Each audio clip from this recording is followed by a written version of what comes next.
This is an Alberta emergency alert. Alberta RCMP has issued a police emergency alert.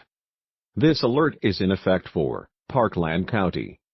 There are 2 armed and dangerous individuals west of Edmonton in Parkland County, in the area of Highways 60 and 628. If you are in the affected area, if you are in the area bounded by Highway 60 to Range Road 265, and Highways 628 and Township Road 523, members of the public should immediately shelter in place. Report any suspicious activity to 911.